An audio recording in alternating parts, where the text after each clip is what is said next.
All right, these are my top 5 hacks for starting a law firm on a shoestring budget. This is how to look legit before you feel legit. Let's dive in. Number 1 hack for starting a law firm on a shoestring budget, headshots.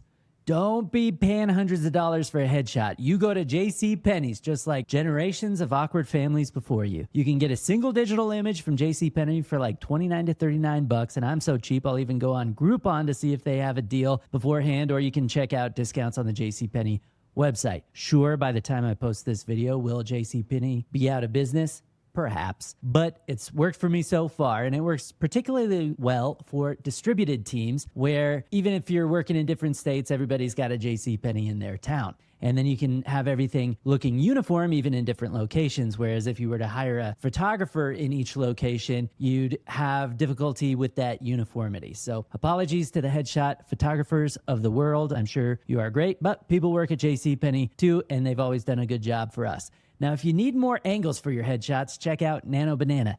And this may be obsolete by the time I post this too, or it may have been updated, but you go to gemini.google.com and you check out their image generation or image editing AI tool called Nano Banana. It's free, though you can upgrade for the latest model. And when you Google it, by the way, you might see a nanobanana.ai, which is a different company, but I'm talking about Google's Nano Banana. You can upload headshots and it'll give you a bunch of different expressions or angles or lighting or whatever. This is what I do for my YouTube thumbnails, by the way. I don't just sit in front of a camera and make it a bunch of different facial expressions. Basically, I'm outsourcing my facial expressions to a robot at this point, but what could possibly go wrong?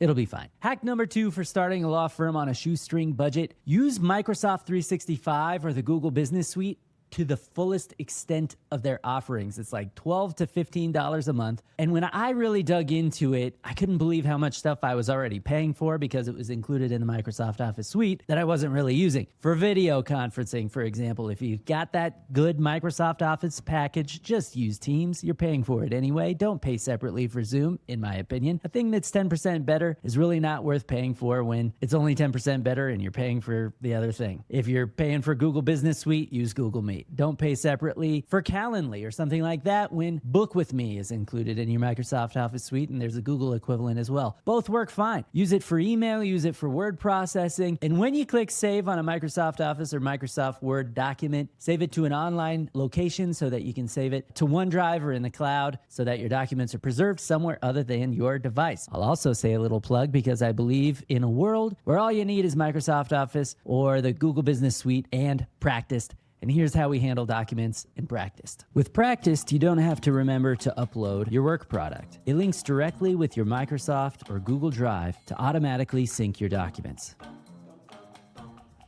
You can easily save to Practist directly from Microsoft Word or Google Docs, either on the web or on your Word for desktop. You can easily collaborate with your clients or your team without creating endless versions. Your documents belong to you, and they live in your Google or Microsoft system, so there's no difficult migration involved. But they are easily and automatically accessible from within Practist. Number 3 hack for starting a law firm on a shoestring budget: build a $15 to $20 website. Handle the SEO yourself. You don't need to pay a developer for a fancy website in this day and age. You just need a solid website that shows you're a real going concern, a real business, a real person. That's it.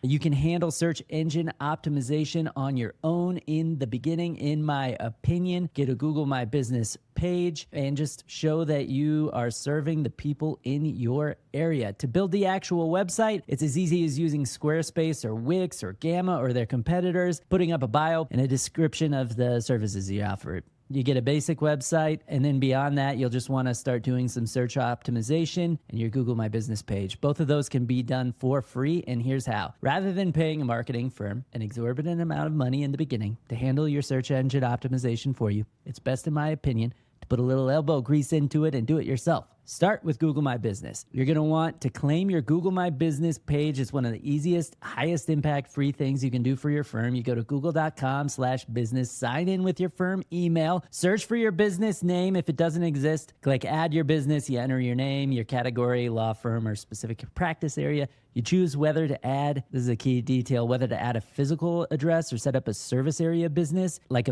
if you're using a virtual office, it's best to do a service area business and you list the counties that you are serving so people search by that rather than your physical street address. Again, this is changing all the time, but those are the strategies that have worked for my firm, and it makes address verification a lot easier. And then you add your phone number, your website, and they request verification. You request verification. They mail you a postcard, believe it or not. You type in a little code when you get the postcard, and then voila, you've got your Google My Business page set up, and you can use that link to request reviews. For SEO, it's about using relevant keywords, blogging, and getting backlinks. Start simple, be consistent, write short articles on your website's blog for questions that clients are actually asking in your practice area. Post them on your site, your LinkedIn, social media of your choice. You can actually make posts on Google My Business currently, and that really helps your SEO. You can also get backlinks by offering to guest write posts for other websites,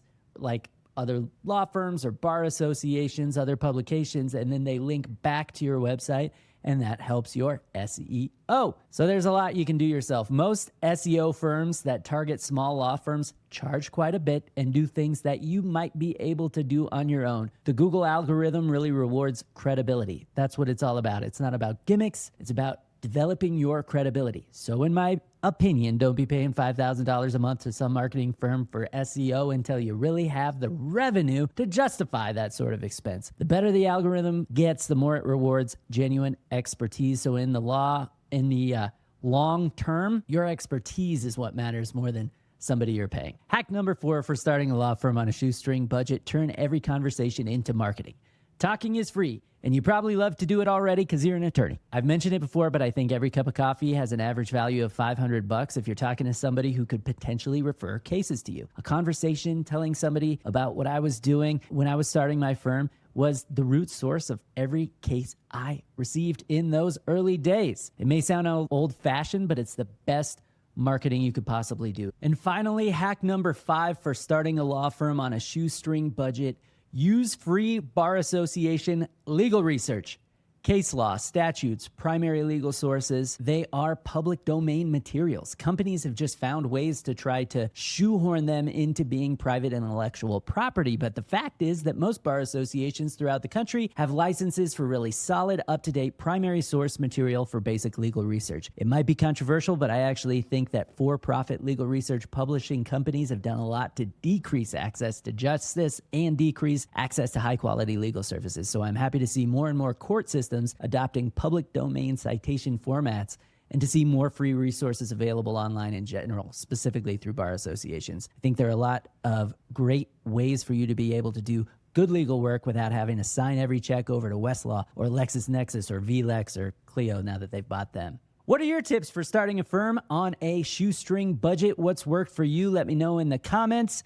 Thank you for watching. Like, subscribe, check out Practice, and good luck on starting your own firm.